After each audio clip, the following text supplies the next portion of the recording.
How do you know what you know पुस्तकाचा मराठी अनुवाद.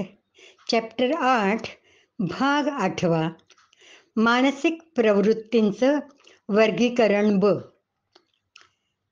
मानवाच्या उत्क्रांतीच्या मार्गाला उपनिषद अशी धारा संबोधते.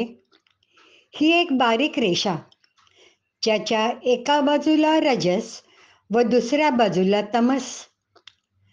आपण खूप कार्यक्षम असू किंवा खूप आळशी, खूप गुंतलेले किंवा एकदम अलिप्त. महान देवशंकराचे प्रतिमाशास्त्रात डोळे अर्धे उघडलेले व अर्धे मिटलेले दाखवतात. त्याचा अर्थ एकदम गुंतलेले नाहीत किंवा एकदम अलिप्त नाहीत. सत्व म्हणजे खूप गरम नाही व खूप गार नाही, अगदी योग्य असणं, समतोल सांभाळून. हा समतोल साधणं फार कठीण असतं. हल्लेखोरांपासून स्वतःच्या संरक्षणासाठी किती शक्तीचा वापर करणे योग्य?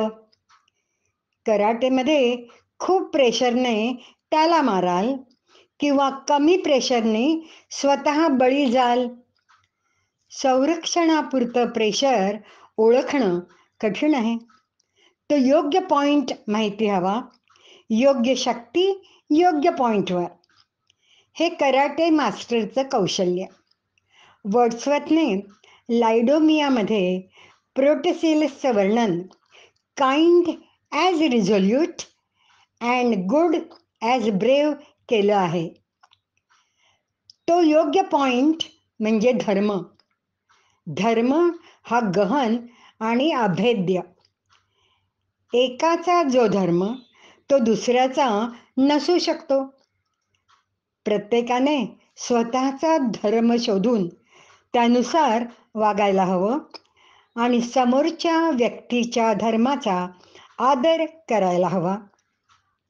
धर्म पाळण्याबद्दल किपलिंग यांच्या the ballad of East and West या कवितेत हे दाखवलंय. जेव्हा दोन कट्टर शत्रू, बॉर्डर थीफ आणि ब्रिटिश कमांडर समोरासमोर येतात, ते दोघं एकमेकांचा आदर करून शौर्याचा मान राखतात. O east is east and west is west and never the twain shall meet till earth and sky stand presently at God's great judgment seat. But there is neither east nor west, nor border, nor breed, nor birth.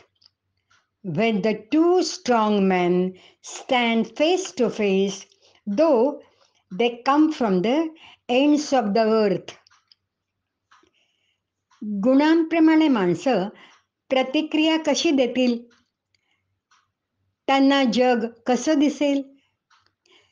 महान साहित्यातील वेगवेगळ्या भूमिकांमध्ये त्यांचे गुणदर्शन होते. राजा जनक सात्विक, जो संयमी, ज्ञानी व सेवाधारी असतो. लक्ष्मण हा राजसिक, गर्विष्ठ व जगातल्या सर्व घटनांवर प्रतिक्रिया देणारा.